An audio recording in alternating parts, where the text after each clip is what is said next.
শিল্পীরা শিল্পীদের মতো করে স্বাধীন থাকবে, স্বেচ্ছাচারিতা বলছি না, স্বাধীন মানসিকতা থাকতে হবে, স্বাধীন মানুষ। হ্যাঁ, শিল্পীরা শিল্পে সুন্দর। রাজনীতিবিদরা রাজনীতিবিদের কাজ করবে, শিল্পীরা শিল্পীদের কাজ করবে, অ্যান্ড ইট ইজ অ্যাবসলিউটলি কোনোটাতে পলিউশন নেই। সবটা শুরু থেকে শুরু না করেও, না হতে পারলেও চেষ্টা একটা থাকে, একটা ভালো লাগা থাকে, আর সেটাকে গ্রহণ করার একটা বিষয় থাকে। That is life. শিল্পীরাও তো অনেকে রাজনীতির আঙিনায় এসেছেন এবং তোমার অনেক কলিগসরাও এসেছেন, তোমাকে কিন্তু সেভাবে সক্রিয় রাজনীতিতে কোনোদিনও দেখা যায়নি। এরকম অফার তো তোমার কাছে নিশ্চয়ই অনেক এসেছে আগে। শুরু থেকে শুরু ফর লট অফ থিংস, মানে এই যে আমরা ক্রাইসিসগুলো আস্তে আস্তে আমরা অতিক্রম করে আমরা একটা মানে অন্যরকম একটা এনভায়রনমেন্ট তৈরি করছি আমাদের ইন্ডাস্ট্রির জন্য, আমাদের সিনেমা কর্মীদের জন্য, আমাদের দর্শকদের জন্য। So this is a milestone, and এই স্টেপটা খুব জরুরি ছিল।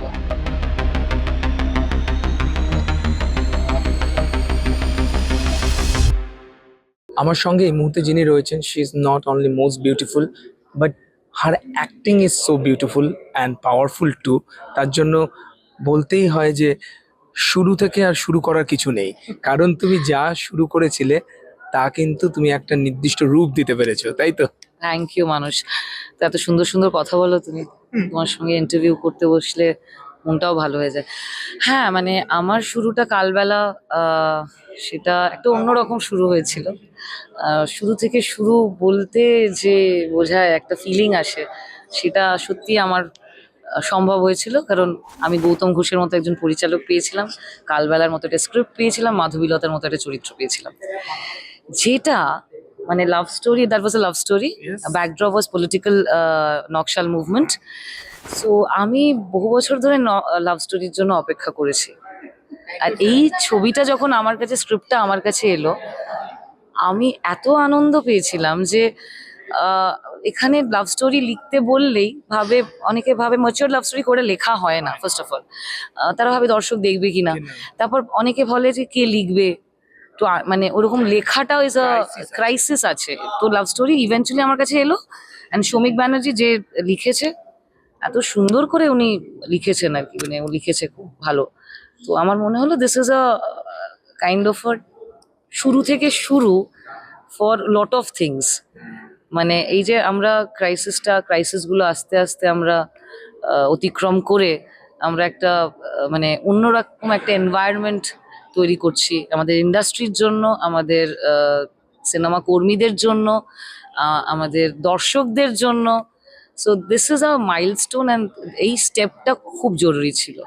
একদম। এবং আমি প্রযোজক অনুপম খের জিকেও বলছিলাম যে আপনারও একটা নতুন বিগিনিং, নতুন শুরু, কারণ আমরা দেখতে পাচ্ছি যে বাংলায় চলচ্চিত্রে, ফিল্ম ইন্ডাস্ট্রিতে একটা নতুন শুরুয়াত হয়েছে, একটা নতুন শুরু হয়েছে। সেই পরিস্থিতিতে আপনি প্রায় ২৬ বছর পর, ওনার বাড়িয়ালি আগে হয়েছিল, তার ২৬ বছর পর তিনি আবার প্রযোজনা করছেন। তো উনি বললেন যে খুব ভালো লাগলো এটা শুনে, যে সত্যি তো নতুন করে আবার শুরু করা। সত্যি এই শুরুটা তো অনুপমজি এবং তোমাদের গোটা টিমের ক্ষেত্রেও বলবো, যেহেতু উনি প্রযোজক, একটা নতুন বিগিনিং। একদমই তাই, আর ওটার আশাই আমাদের প্রত্যেকেরই আছে যে একটা অসাধারণ কাজ হবে। দেখো, সিনেমাটা আসল, হ্যাঁ, সেইটা ভালো হবে, সেটাই আমরা আশা রাখছি, কারণ অসাধারণ একটা টিম, খুব আনইউজুয়াল কাস্ট, অ্যান্ড যে কাজটার সম্বন্ধে শুনেছি, ইনফ্যাক্ট কিছুদিন আগে বিবি পায়রার আমার স্পেশাল স্ক্রিনিং এ টোটাদা এসেছিল। ইউজুয়ালি টোটাদা সব জায়গায় যে যায় তা নয়, আমিও যে সব জায়গায় যাই তা নয়।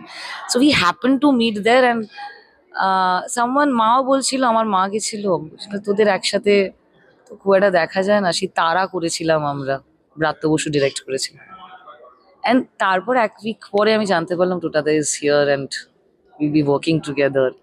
So I was very happy, manifestation যেটা বলে অনেক সময়। অ্যান্ড রাহুলের সাথে আমি একটাই কাজ করেছি, বুলবুল, যেটা হিন্দি ছবি।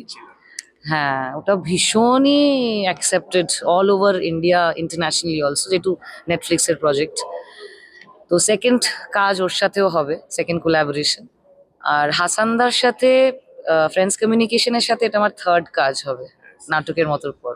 একদম। এবং এটা বলা বাহুল্য যে তোমাদের তিনজনের একটা রিউনিয়নের মতো, কারণ আগে তোমরা একটাই কাজ করেছো, একটাই। হ্যাঁ, কিন্তু আবার তিনজন একসঙ্গে। হ্যাঁ, it's a kind of reunion actually এটা। অ্যান্ড আমি খুব খুশি এবং আনন্দিত এবং গর্বিত এই প্রজেক্টটা নিয়ে। এবং পাউলি, আমরা দেখতে পাচ্ছি যে যেহেতু চারপাশে একটা বদল ঘটেছে, নতুন সরকার এসেছে, এবং সরকারের পরিবর্তনের সঙ্গে সঙ্গে টলিউড ইন্ডাস্ট্রিরও কিন্তু অনেক বদল হয়েছে এবং নতুনভাবে ভাবা হচ্ছে। এবং যেই কথাটা বলা হচ্ছে যে চলচ্চিত্রের ক্ষেত্রে কিন্তু রং দল আর দেখা হবে না, এখানে শিল্পকে সব থেকে বেশি গুরুত্ব দেওয়া হবে, যেটা অনুপমজিকেও মুখ্যমন্ত্রী বলেছেন। তুমি বিষয়টিকে কিভাবে দেখছো? এবং তুমি তো দেখেছি রূপাদি থেকে শুরু করে পাপিয়াদি, রুদ্রদা থেকে শুরু করে হিরণ, ফিল্ম ইন্ডাস্ট্রির লোকরাই কিন্তু আছে এই কমিটিতে। বিষয়টা পাউলি কিভাবে দেখছে? আমি পজিটিভলি দেখছি, কারণ আমি পজিটিভ মানুষ, আমি পজিটিভ ভাবতেই পছন্দ করব। আর যে সমস্যাগুলো আমার টেকনিশিয়ান, আমার কলাকুশলী, আমার শিল্পীরা ফেস করেছে, সেই আহ, ওই ওই বিষয়গুলো যেন তারা আর না ফেস করে। রিপিট না। না না, একেবারেই না। আর পলিটিসাইজ করা উচিতই নয়। শিল্পীরা শিল্পীদের মতো করে স্বাধীন থাকবে, স্বেচ্ছাচারিতা বলছি না, স্বাধীন মানসিকতা থাকতে হবে। স্বাধীন মানুষ, যেমন বনে সুন্দর, হ্যাঁ, শিল্পীরা শিল্পে শিল্পী সুন্দর। সুন্দর। হ্যাঁ। রাজনীতিবিদরা রাজনীতিবিদের কাজ করবে, শিল্পীরা শিল্পীদের কাজ করবে, অ্যান্ড ইট ইজ অ্যাবসলিউটলি কোনোটাতে কুলিশন নেই। এবং শিল্পীরাও তো অনেকে রাজনীতির আঙিনায় এসেছেন, এবং তোমার অনেক কলিগসরাও এসেছেন। তোমাকে কিন্তু সেভাবে সক্রিয় রাজনীতিতে কোনোদিনও দেখা যায়নি। এরকম অফার তো তোমার কাছে নিশ্চয়ই অনেক এসেছে আগে।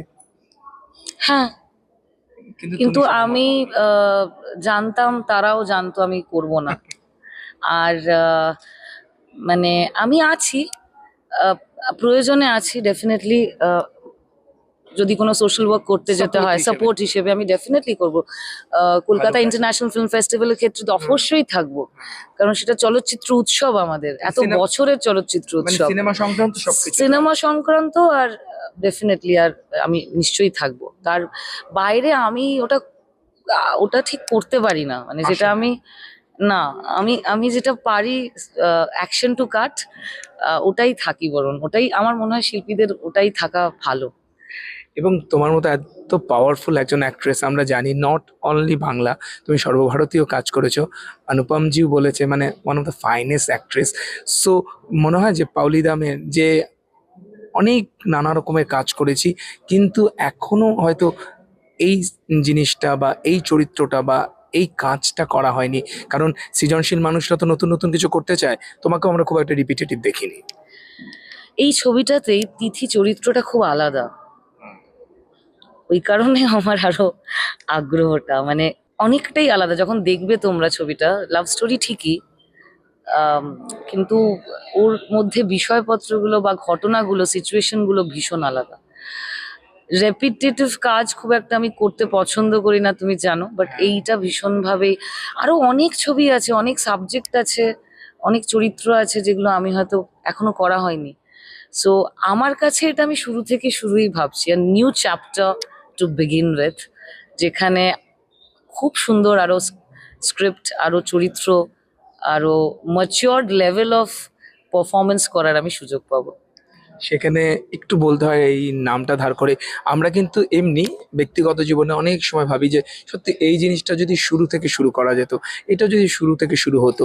কিন্তু বাস্তবিক আমার মনে হয় যে এটা কিন্তু হয় না, এবং এটা একটা ইউটোপিয়ান কনসেপ্ট। Yeah. কিন্তু আমাদের মনে হয় যদি এটা শুরু থেকে শুরু করা যেত, ইস, পরীক্ষার রেজাল্টটা যদি আরো একটু ভালো আগে থেকে পড়তাম যদি ভালো হতো। তোমারও মনে হয় শর্ট দেওয়ার পর মনে হয় এই শর্টটা আরেকবার যদি দেওয়া যেত।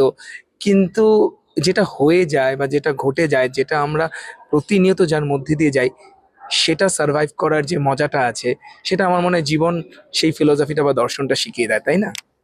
তুমি তো সবটাই বলে দিলে মানুষ, হুইচ ইজ ফ্যান্টাস্টিক। এইরকম জীবন দর্শন যদি কারোর থাকে, তাহলে তো আর কি দরকার, কিওসই হবে না।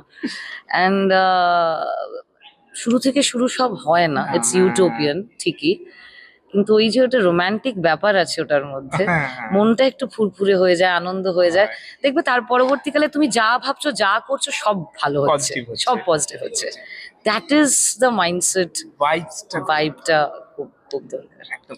লাস্টলি যেটা জিজ্ঞেস করা যে পাওলির জীবনে সব থেকে পজিটিভ ভাইবস কি দেয়? আমি জানি খুব পড়তে ভালোবাসো, ভালো ছবি দেখো, অনেক চর্চা আছে তোমার, কিন্তু তোমাকে সব থেকে বেশি পজিটিভ ভাইবস, পজিটিভ এনার্জি কোথা থেকে পাও বা কি দেয়? নেচার, নেচার, প্রকৃতি। সো এই অ্যাকসেপ্টেন্স অফ যে সবটা শুরু থেকে শুরু হতে পারে না, সেটাও প্রকৃতির থেকেই পাওয়া। যে গাছটা বড় হয়ে যাচ্ছে, ঝরে যাচ্ছে, অনেক সময় গাছ কেটে ফেলতে হয় আমাদের, এই যে এত ঝড়, জল, বৃষ্টিতে। বন্যা, বৃষ্টি, সেটা কি শুরু থেকে শুরু হয়? বাট দ্য মেমোরি স্টে, মানে ওই ওই এক্সপিরিয়েন্সটা স্টে করে, মানে থেকে যায় কাইন্ড অফ। সবটা শুরু থেকে শুরু না করেও, না হতে পারলেও চেষ্টা একটা থাকে, একটা ভালো লাগা থাকে, আর সেটাকে গ্রহণ করার একটা বিষয় থাকে। That is life.